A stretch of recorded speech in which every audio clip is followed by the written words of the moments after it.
that the Roswell incident in New Mexico back in the 40s is the smoking gun definitive proof. The Rendlesham Forest incident in 1980 in Bentwaters Air Force Base in the United Kingdom, often considered the British Roswell incident. Many people consider that the smoking gun. Well, there are very compelling, convincing incidents, and we can spend many, many hours, as you well know. I know you're very familiar with this, Yes. this area. Yes. Dissecting all of these mass sightings and individual encounters. But the point is, there is a great deal of evidence, and if you look at collectively all of the events, both from leading government, military officials, civilians in general, there is clearly a phenomenon that is occurring. The question is, what again is governing and regulating it? It may represent a form of intelligence or not. I don't know. And that's why I say I'm an agnostic. I believe they do exist. But again, the who, what, and whys remain unanswered. Yeah, absolutely. And with your experience as well, did you have any missing time? Not that I can remember, but that's a very, very good question. Many people, of course, report that they do have missing time when they have a close encounter. That's a fairly common symptom, let's say, of the experience. And majority of individuals who, in fact, do have so-called close encounters with UFOs do report some aspect of missing time. And what's very interesting is that a recent survey conducted by the Foundation for Research into Extraterrestrial Experiences, a survey was conducted on over 600 individuals who reported to have had a close encounter with a so-called UFO, a conscious event, not through regression hypnosis, which is somewhat debatable. The vast majority of these individuals reported missing time, described being in contact with a variety of different species, from the tall, short grays to reptilians, insectoids, human-looking, and tall individuals, among others, mainly grays of some type. They report telepathic communication. They report their experience to be generally positive. They're changed in a positive way. They believe that the UFOs, through their telepathic communication with them, are here on a benevolent mission. And there are numerous other types of responses to questions that are extraordinarily similar. And the similarity of individual responses when they have a close encounter, or when they allegedly contend that they were so-called abducted by aliens, the similarity of their reports is what is striking. Why? Why is it so similar? Does it thus represent a true event, or is it a psychocultural phenomenon of some type? It's hard to know for sure, but it is convincing at some level, but not convincing enough to the scientific community, because you can't apply the scientific method, so to speak, in terms of measuring the phenomenon in a laboratory setting, using current scientific principles to better understand the nature of the phenomenon. And until the scientists are able to do just that, they're going to regard ufology as more or less a new age phenomenon, or it's reported by people who have some degree of personality disorders or schizotypical behavior. It does not remain, or is interpreted, let's say, as legitimate based science, which is unfortunate. Yes, absolutely, it is. There's so many, strands we could go from what you've just said. But what really, again, just to remind us and the audience, what drives you then to have, written the book and put the time that you've put into it, regardless of your experience, which obviously is a big part of it. What still drives you to answer this question? Should I believe in the UFO phenomena, for example? I've always liked mysteries, and this mystery, I believe, is as intriguing as it gets. I yearn for an answer. Why? It's an excellent question. I don't know for sure. It's like trying to understand the brain. We know much less about the brain than we do. Likewise with the UFO phenomenon. And it remains certainly an elusive mystery, and I don't know why. I've always had a strong affinity towards this, but I have, regardless of my so-called encounter with the orange orbs, read a lot of information about it, but somehow, for some reason, I was always driven to the topic. Most people, I don't think, care about it because it doesn't affect their lives in any meaningful, personal ways. But if one day they land on the White House lawn or at Buckingham Palace, I think then and only then will most individuals believe that the phenomenon represents a form of non-human intelligence that is here for whatever reason, whatever their mission may be. Yeah, yeah. So, yeah, absolutely. No, I could completely agree with you, and sorry for butting in there. But I just wanted to also say to you, obviously you mentioned the Roswell incident before as well as one of the smoking guns. Now, I've interviewed, the researchers in the Roswell incident that have actually, spoken to the actual, not survivors, but those who were there at the time, the witnesses, the actual, military and civilian witnesses. And they say this was a real phenomena, that something crashed there. It was not from this world, and it was from technology that was just beyond comprehension at the time, and potentially still is now. Well, and that's why many leading ufologists believe that UFOs are governed by non-human intelligence. They often look at the Roswell incident, which in my mind does not provide irrefutable, conclusive evidence, although many ufologists believe it does, along with other types of incidents and mass sightings, reports by pilots, military officials. We can go on and on. But the problem here is that too many ufologists look at past incidents. They evaluate the phenomenon using a retrospective approach. They continue to dissect incidents like Roswell, which may have been a crash saucer from somewhere. I don't know. We're getting this feedback by second, third-hand information, and we'll never know for sure. But then why would someone on their deathbed make such a statement up that they were there and this is what they witnessed, and they wish to get it off their chest before they pass on? Yeah, you're exactly right. Through the Disclosure Project, led by Stephen Green, Stephen Bassett, you did have this individual report that. Richard Dolan, I think, interviewed that individual who said just that. That doesn't mean that individual knows for sure that there were alien beings in a saucer.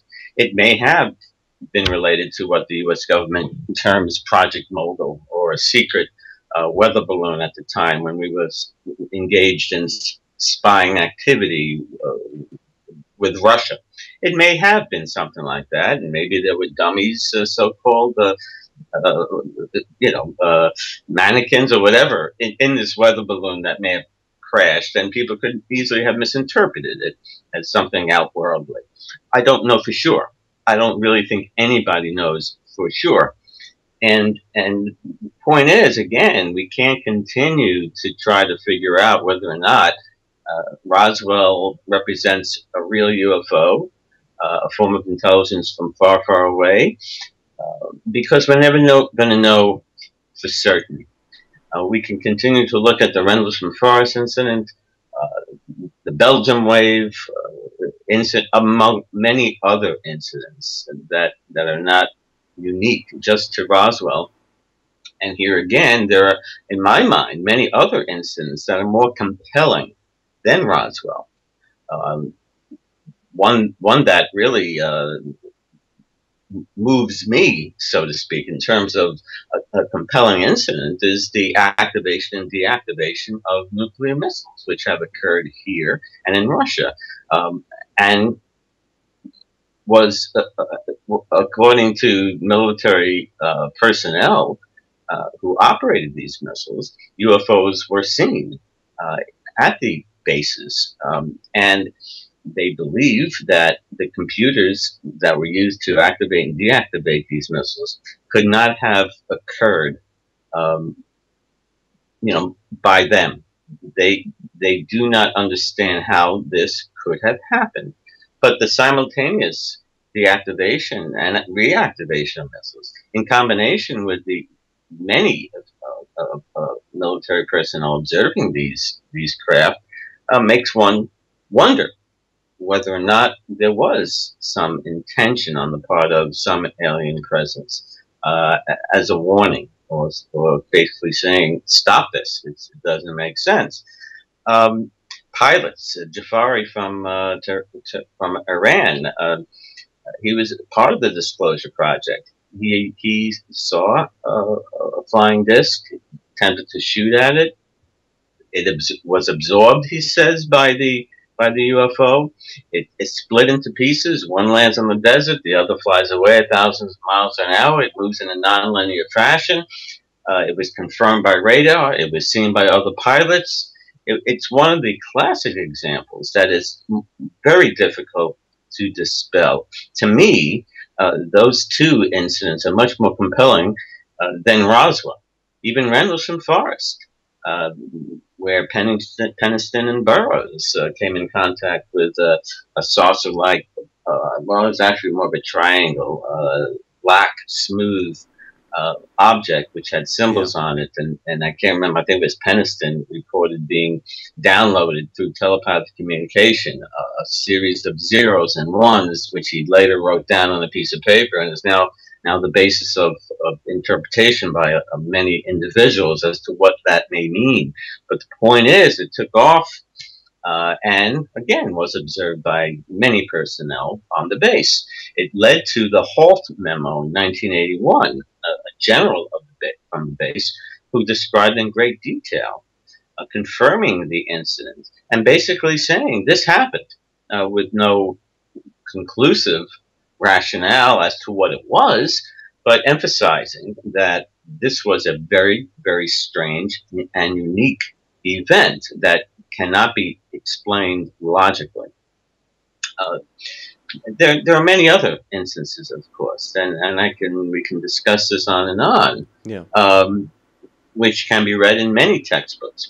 Your audience may find Googling the Disclosure Project very interesting, because here again, the incident where the individual described his experience at Roswell, can be found through the Disclosure Project online, as well as testimony by Jafari, who I mentioned earlier, the pilot, many other individuals who've had very difficult to ignore experiences with this type of phenomenon. Yeah, absolutely. And some people's reports as well, where the actual craft itself is conscious. It's an intelligent craft. I mean, with reports of them they've come from the future, of all places. If they come from the future, that means they're coming from into their past. And Stephen Hawking, who we all know is leading physicist, contends that going back in time is not possible. Now, it doesn't necessarily mean he's correct, although I'm not one to argue with someone like Stephen Hawking. But many ufologists here again consider the the physical structure of the grays as having a bug eyes, a large head, a frail body, etc., etc., as a manifestation of what we may look like in the future. And for whatever reason, possibly genetic, so we keep coming here for genetic material, because people who allegedly claim to be abducted report that they are manipulated biologically in the form of the aliens retrieving eggs and sperm. So obviously, one may deduce that they are here for genetic material to help them in some way. Now, that's a bold leap to make that conclusion, yeah. But many ufologists do. Now, I'm not one to advocate for that, but you're right. That is just one theory, that they're coming here from our future. Maybe it is. I don't know. But the point is, many leading ufologists would ascribe to that, as well as the extra-dimensional hypothesis, or the extraterrestrial hypothesis. Obvious theories. One theory that's become more popular is just that, the extra-dimensional hypothesis. Stephen Hawking, among many other leading physicists, contend that we live in a multiverse, different realities that coexist with ours, and that may allow for beings in other dimensions to access our reality. And here again, it's theoretical, but many individuals contend that it might help explain the highly unusual experiences and that this phenomenon presents, especially in terms of shape-shifting behavior of the UFOs, the nonlinear movements of them, their ability to defy laws of inertia and gravity. They can remain motionless and then accelerate at thousands of miles per hour. They can't be touched.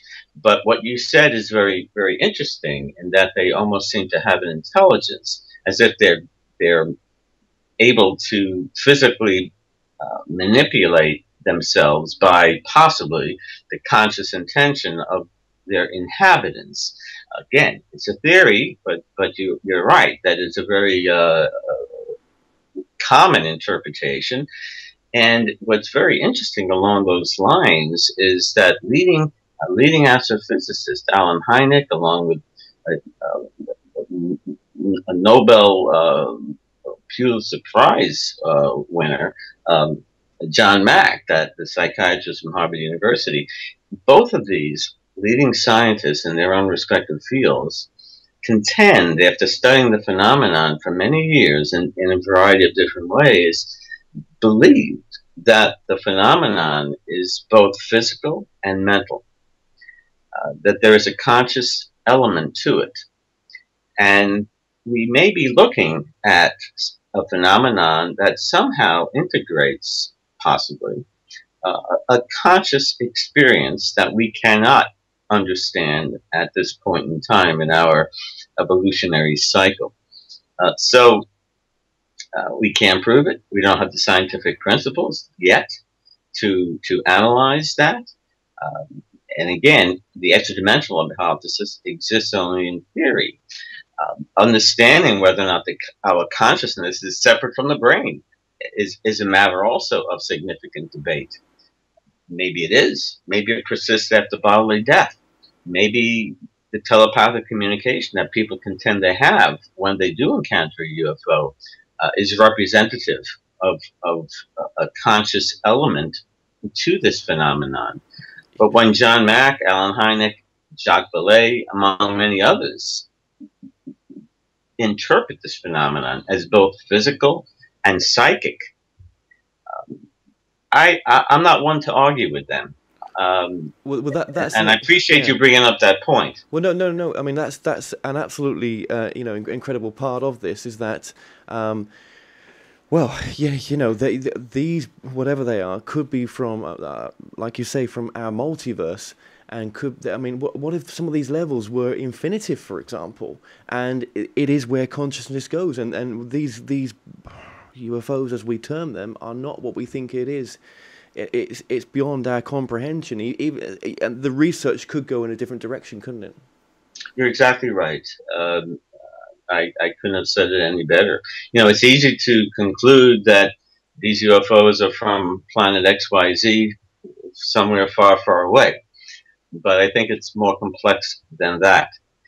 They may very well be, but I don't think anybody knows for sure, despite the contention by many ufologists that we have flying saucers and dead alien beings being held in underground in the Southwest in the United States. Well, where's the proof? But there seems to be some paranormal aspect to this phenomenon that is very unique and also very difficult to understand because it defies logic. It reminds me not only of that telepathic communication that people report, but the Skinwalker Ranch, for instance, in Utah. It's been an area where paranormal activity, UFOs included, have been seen, along with Bigfoot, ghosts, etc., etc. There's other places on our planet where somehow there is a vortex where these kinds of manifestations happen. But here again, we're bordering on fringe-like conclusions, and as scientists, it's difficult. I can't help but ignore it, but yeah, it's not objective evidence. No, not at all, not at all. And I really, you know, honor you for coming on and, you know, doing the book and you know, having the balls to sort of come forward and talk about these subjects, which, you know, when there's not repeatable proof, as any scientist will tell you, it's very difficult to then, you know, go down that road of as some scientists would call it, woo-woo. But I mean, I hate that word because it's sort of easy to sort of dispels the whole thing and let's not talk about it in the first place. Well, hang on, there is something here. You're exactly right. And you know, when Gordon Cooper, an astronaut, says through the Disclosure Project, and prior to that he personally observed a metallic craft land in the desert, beings come out of it, they move around a little bit, then they go back in, and of course the thing then accelerates at thousands of miles per hour and disappears. People can see him discuss that incident. And he's not alone. Edgar Mitchell, the sixth person to walk on the moon, strongly advocates for the fact that there is, in his mind, after talking with what he considers to be very reliable people in the military and government, that ET, so to speak, is here. And Obama doesn't know, the Prime Minister of England doesn't know, but he says, while top-level government officials likely do not know, there is some kind of group, unacknowledged access program, I think it's called, where they're in control of this information, and obviously are not going to disclose it. Yeah, it's a global cover-up. It's not just the country, is it? No. That's right. John Callahan also, I forget his specific position, but he was had a leading position in the military.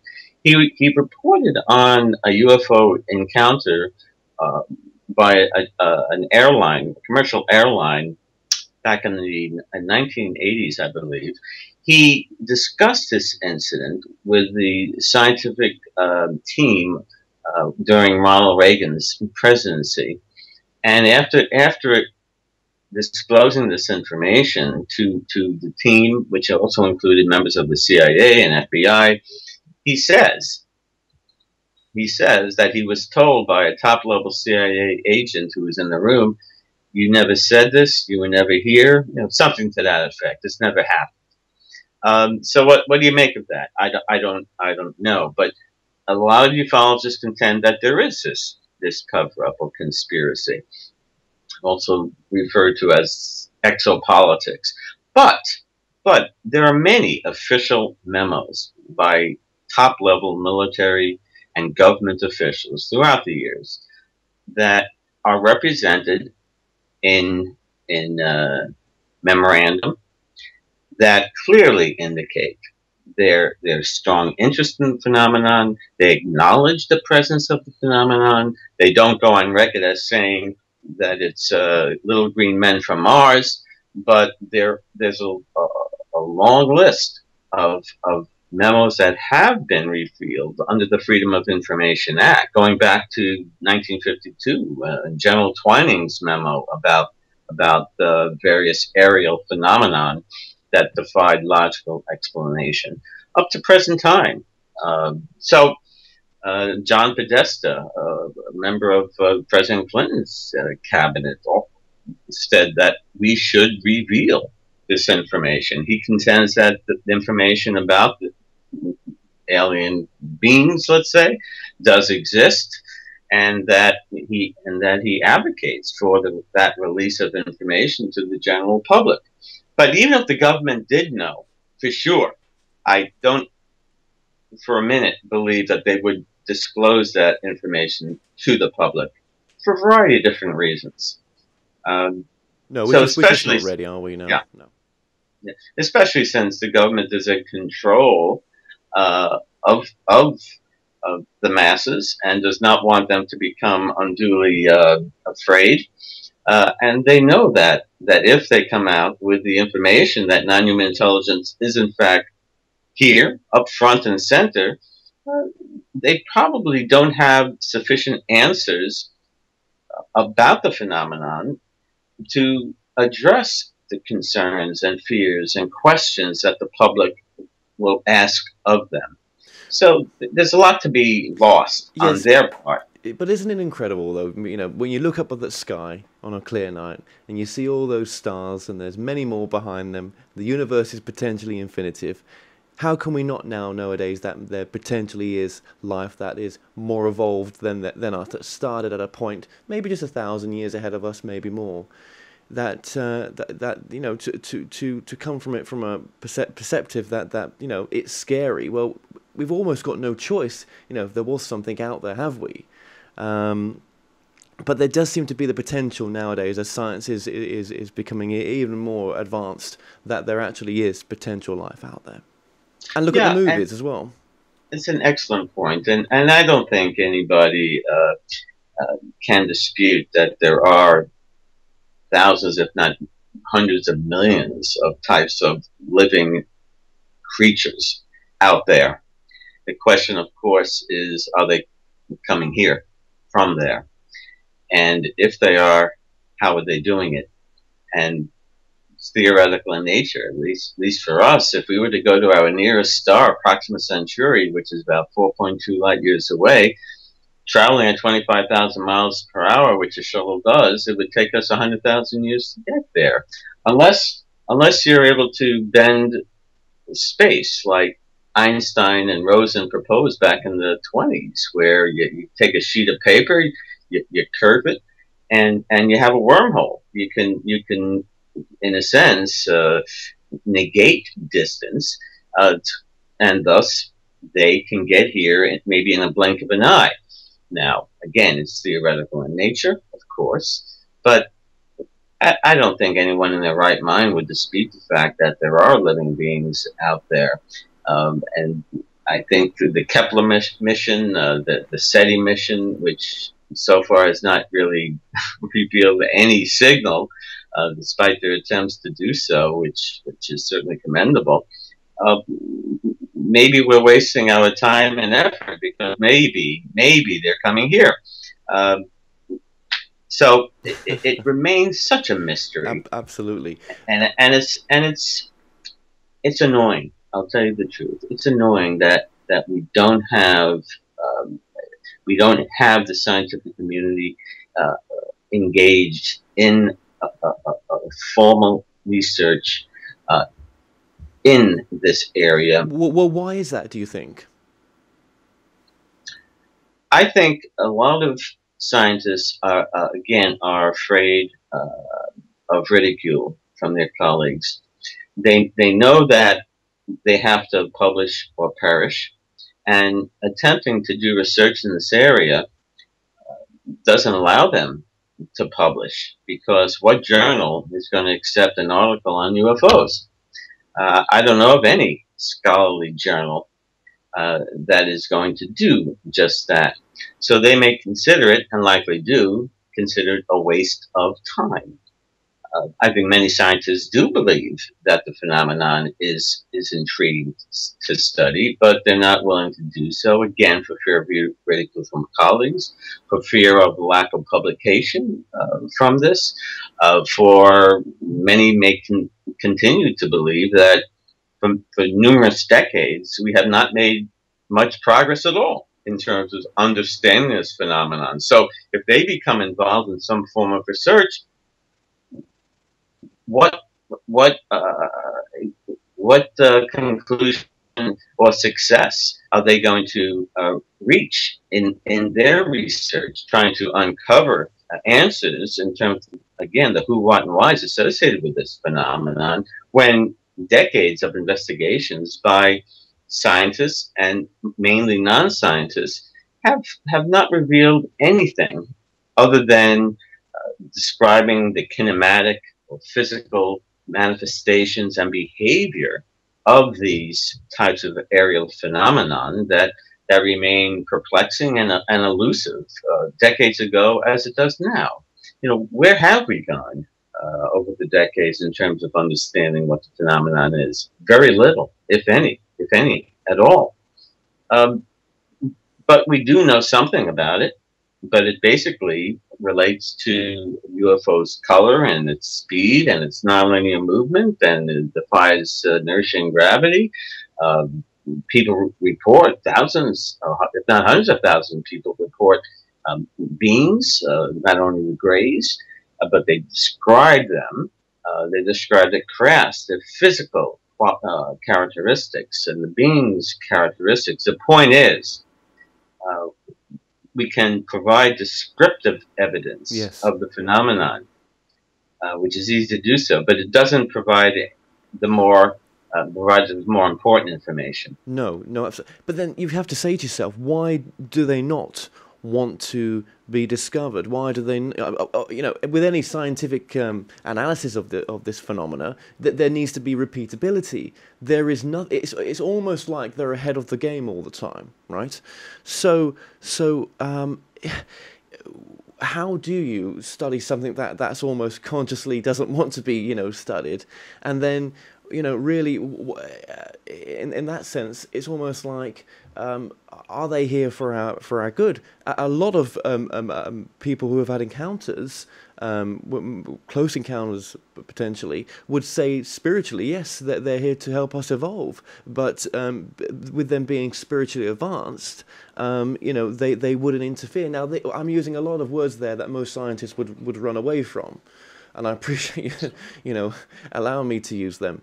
But what would you say back to that? Kevin, that's an excellent point. And it's very difficult to grasp and to answer with confidence. And that's the enigma of this phenomenon.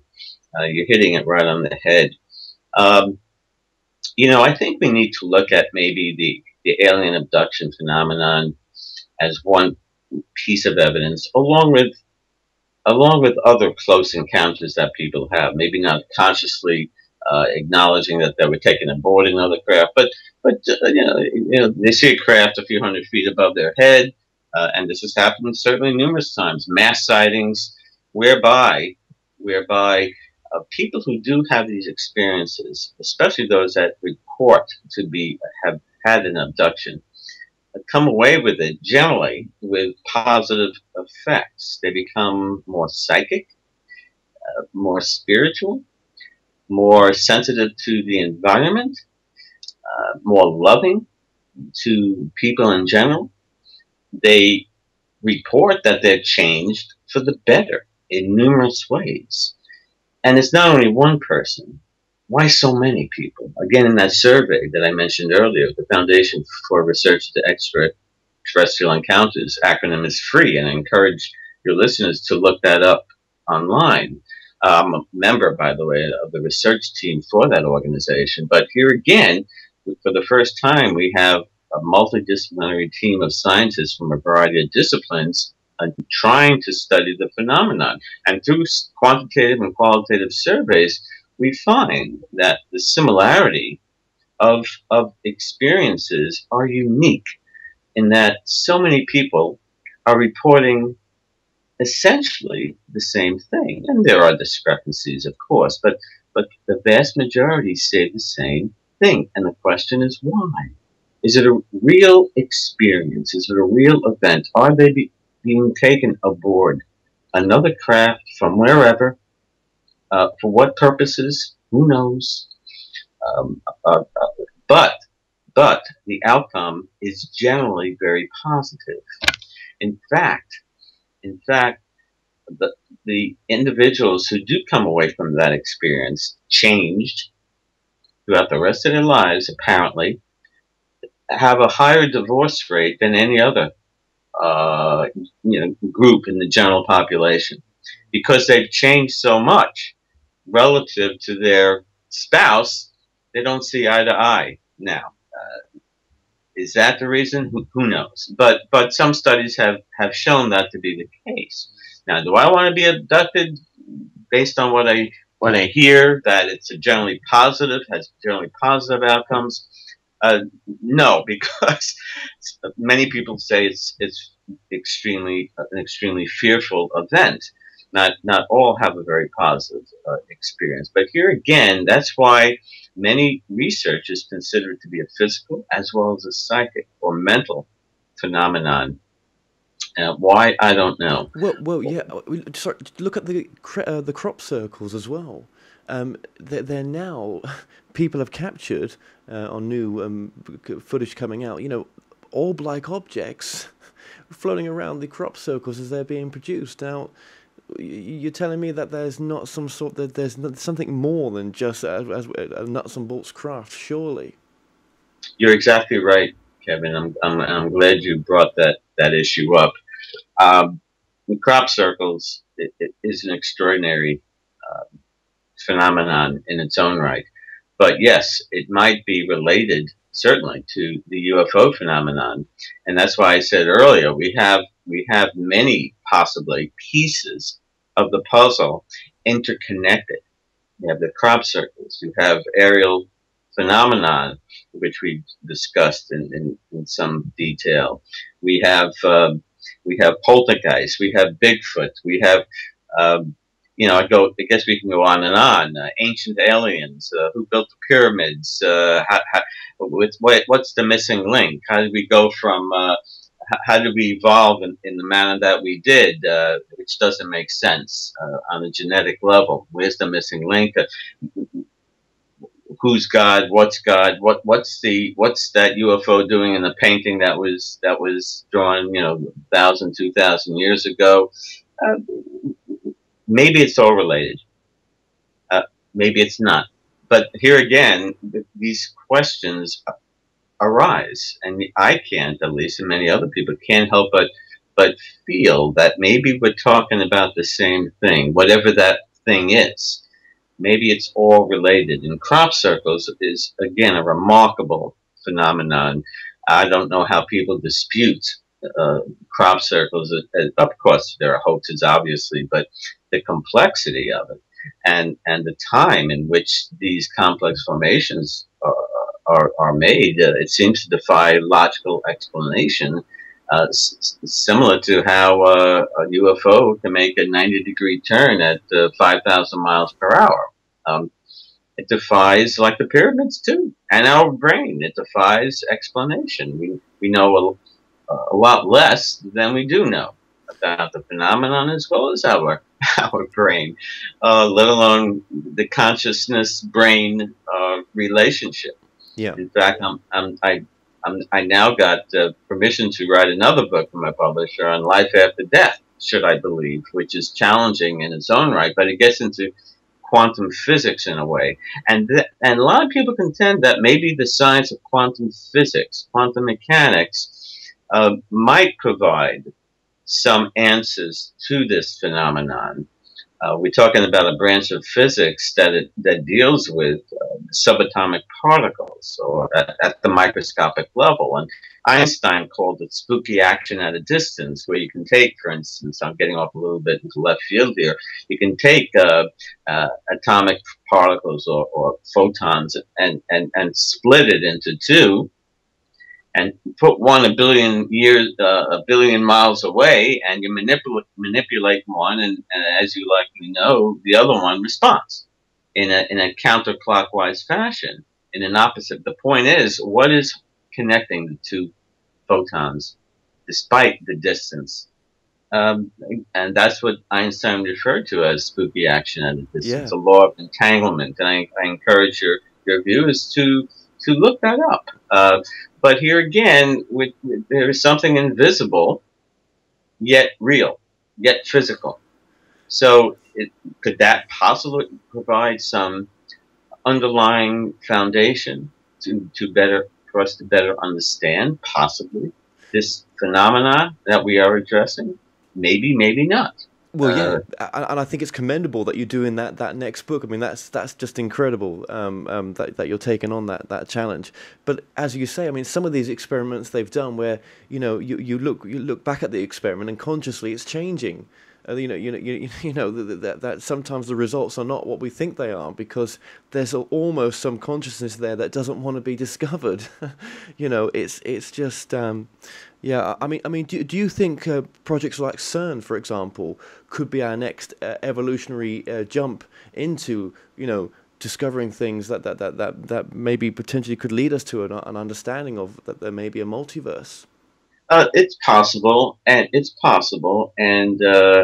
having two subatomic particles bang each other at light speed it is hoped, I think, on the part of researchers, that the outcome of such an experiment may in fact reveal a time slip, let's say, or another dimension, or a change in the space-time continuum, which might provide some additional evidence to lend support to the multiverse theory as proposed by numerous leading physicists like Stephen Hawking, Mikhail Kaku, David Bohm, among many others, who again believe that we live in a multiverse. How they come up with this concept and proof, again, it's theoretical. Let me say that for the third time, in nature, but I'm not going to argue with these individuals who prove it mathematically. Whether or not it's irrefutable in principle, as well as as a real event, I guess remains to be seen. But are UFOs, are crop circles, is consciousness, among other types of mysteries, is it all related to another dimensional aspect? Do we live after bodily death? Is the consciousness different from the brain? And because I say this, because you mentioned that these physical craft are almost manipulated from the conscious intent of its occupants, based on its behavior, and the fact that people who observe it have this telepathic like connection, as if there's these two subatomic particles separated, and yet they can still interact or influence one another despite this invisible bond, apparently, that seems to exist between the two. Could that spooky action at a distance provide the foundation, or be the fundamental hypothesis behind what people are experiencing with this phenomenon in a variety of ways? And our crop circles, these complex, remarkably complex, beautiful designs, do they signify a message of some type? And of course, there are many scientists who are trying to determine or decipher the possible, if any, meaning that it presents. I don't know if they've had any success, but I'd like to read a book by someone who who has at least, let's say, a scientific-based explanation. Although sometimes science, we can't criticize science. We need science, but sometimes it results in a very closed-minded approach. If we only look at the scientific method, well, a lot of things can't be measured by the scientific method. Like love, we know it exists. Can you put it in a lab and measure it using a scientific method? Yeah, it's the same thing with UFOs. We can't take anything that's physical or tangible in nature and use the scientific methods or current day scientific principles and apply it in the manner in which scientists wish to do. And in part, that's one reason why they don't want to also become engaged, because they feel that it's a waste of time, that we for a variety of different reasons.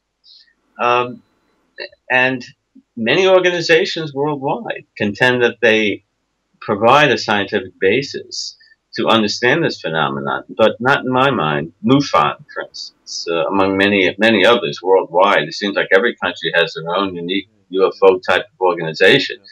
Project Condign, which was generated in the United Kingdom, also certainly investigated this phenomenon. In fact, they concluded that the phenomenon was plasma-based, which is interesting. It's 99% of the universe is composed of this ionized gas plasma, or ball lightning. And there's no dispute that ball lightning exists, electrically charged particles that appear as circular in nature. But the point is,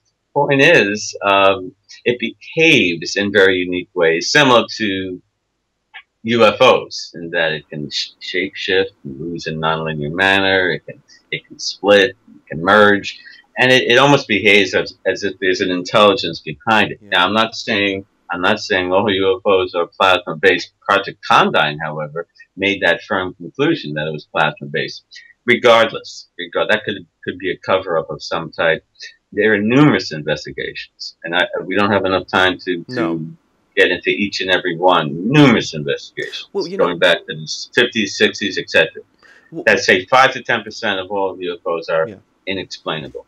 Absolutely. I mean, what if by looking into these subjects, there's something coming from it that could teach us a better way of living as a more peaceful species, with less war, with loving each other more, with sharing our resources more, with caring for each other more. What if there was something more foundational that there was to learn from this phenomena, that we're doing it the hard way, and there's some other way of us to evolve, in a sense? I couldn't have said it any better. I appreciate your questions. You're right on, Kevin. That's a very, very interesting concept you bring up, and it does relate to the reported telepathic messages that people contend that they have after these close encounters. That the message received in the surveys that we conducted on 700 individuals who have conscious, again, as I mentioned, conscious recall of their close encounter, that's the message they get. The vast majority say just that, that they're here in a benevolent mission to help us better understand what's important, in a sense, in life. That we should be more sensitive to our environment, not destroy it in the way we're doing. Don't play around with nukes, which is why they're often seen around nuclear bases, at least in the past, deactivating and reactivating them as if they're sending a message. People, again, feeling more love towards humanity, they come away with a positive outcome, and maybe they're influenced, yes, by whomever they've had encounters with, showing us, yes, this is the way to be, this is the way to behave, we should evolve to feel this way, to behave this way, to appreciate life this way. But why them and not me? In a way, I'd like to have that experience and change for the better in that respect. if it's real, if it's true, and I can't help but emphasize the if, and I can't say 100% for sure. No, there's no irrefutable evidence of any of this, but there are hints there, and it's putting the pieces all together that is so very difficult to do, and that's why it's an enigma on many levels. And I stay up at nights thinking about it. It helps put me to sleep in some regards, and sometimes it makes me stay awake. And most people, I can understand why most people don't care. That's what bothers me. And I don't like the fact that TV shows, I don't know if you have TV shows in England, we have many here in America that's very popular, and the History Channel, Smithsonian Channel. They continually argue, is that a real UFO or not? And they spend the whole hour talking about just that. Is that real? Is that a UFO? You're wasting time, But then maybe that's a way in for people to look at subjects that they wouldn't normally consider. Maybe it's the gentle approach rather than it being shoved down your throat, which religion does a good job of. I'm not having a go at religion. I mean, it's got a place, but maybe for others there's a gentler way, and it goes into all sorts of questions, doesn't it? Maybe some of us are here on this planet never to question because that's not our life path. But then that gets into the idea that we've chosen to be here. There is a soul. There's a bigger reason for everything. These are big questions, and we're not going to be able to answer them tonight. But what I mean, yeah. Kevin, you are exactly right. If it serves any purpose, yes, these shows, it does help educate the public that the phenomenon exists. It doesn't provide us with the essential underlying reasons or answers that are most significant in terms of who, what, and whys that are associated with the phenomenon, but it does, yes. It brings the phenomenon to the attention of the public. And even the governments can't stop those programs. And maybe they don't. They wouldn't want to. I'd love to do a documentary on UFOs. I don't know if any. Well, you never know. Never say never. There will allow me to do that. Yeah, absolutely. Well, look, where would you like to see the research going? Because obviously, it is a big subject. People are very interested. But where would you, as a scientist, like to see the research going? I would like to see something along the lines of FREE, which I mentioned earlier, where we have a multidisciplinary team of scientists from a diverse range of fields, physics, psychology, biology, chemistry, etc., who come together in an objective fashion with appropriate funding, which is not the case now. We don't have a dime, to conduct research. What kind of research? Well, I don't think you can conduct research using the current scientific principles to derive answers to this phenomenon. I really don't think you can. It remains in theory. We're talking about theoretical assumptions, especially when we talk about the multiverse, wormholes, etc. But in terms of trying to gather quantitative and qualitative information from individuals who reportedly experienced a close encounter, either with a being that's non-human or a craft that's not so-called man-made, trying to capture the essence of what they experienced from a phenomenological, I can't pronounce that, point of view, trying to understand the essence of their experiences as best as we possibly can through an interview process by people who know how to do it. I don't. So we need the psychiatrists, psychologists, the sociologists, etc., to better understand what they experienced. Why did they change in terms of their personality? Why are they more loving? Why are they more sensitive to the environment? Why did they become more psychic? Is it all in their minds? Are they delusional?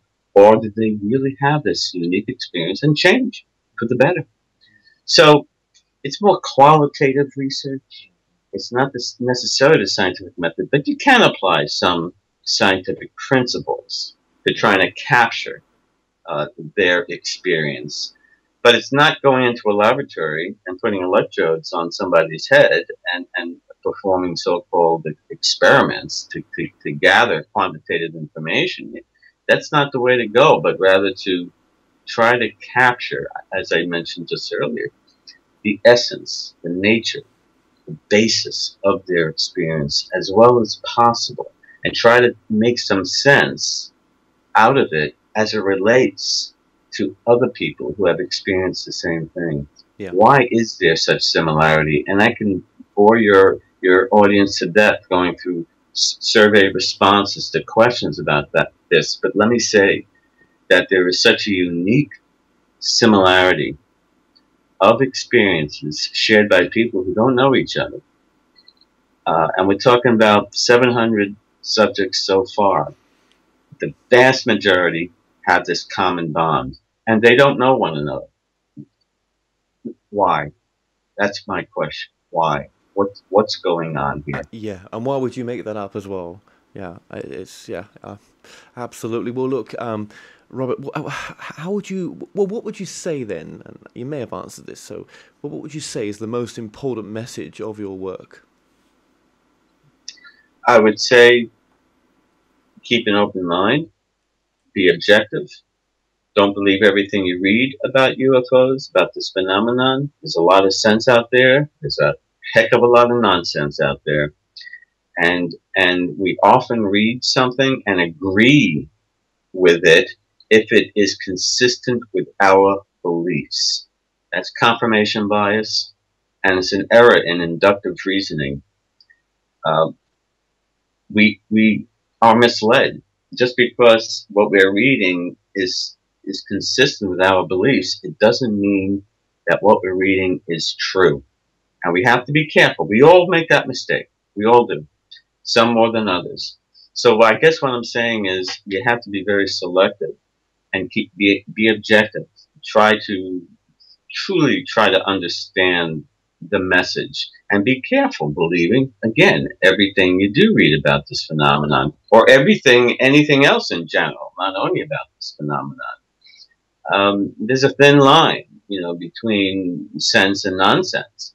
And it's unfortunate that it's another reason why the scientific community doesn't want to become engaged in ufology, because of the BS that's out there. You go on Amazon and you know what I mean. You look at these books. I was abducted and taken to Mars, and they're you know what I mean. Maybe it did happen. I don't know, but there's too much of that that's not corroborated. That's written by someone who just wants to get a buck, so they make up a story. There's a lot of science fiction out there, and it's hard to know. For the average reader to know what is fundamentally true or not. I can be biased and say that I try to provide an objective approach in my book. I don't sway the reader one way or the other in terms of whether or not they're beings from somewhere else. I try to, be right in the middle. I do say I'm an agnostic as far as the UFO phenomenon is. The phenomenon exists. I will go certainly on the record. It is real. But saying it's real doesn't necessarily mean that another form of intelligence is behind it. It may very well be. But I want that smoking gun. I want that conclusive proof. I lean toward that direction. I know that there is a phenomenon occurring that is fascinating. And it remains, again, as perplexing today as it did decades ago. And we need to engage more scientists to study this phenomenon, because it may make the first landing on the moon pale in importance in comparison to what we may eventually learn from contact with another species that's more evolved than us, and maybe they are coming here on a benevolent mission to teach us in some unique way. I don't know, and I don't think anybody does, despite the contention that they do know. I have no clue. Well, Robert, Davis, I just want to say thank you so much for summarising it as you have just done. I so appreciate you coming on the show today. I never knew it was going to be such an amazing interview with yourself, but it has turned out that way. And I think you're a credit to science, and you're a credit to look into this the field as well. So just thank you so much.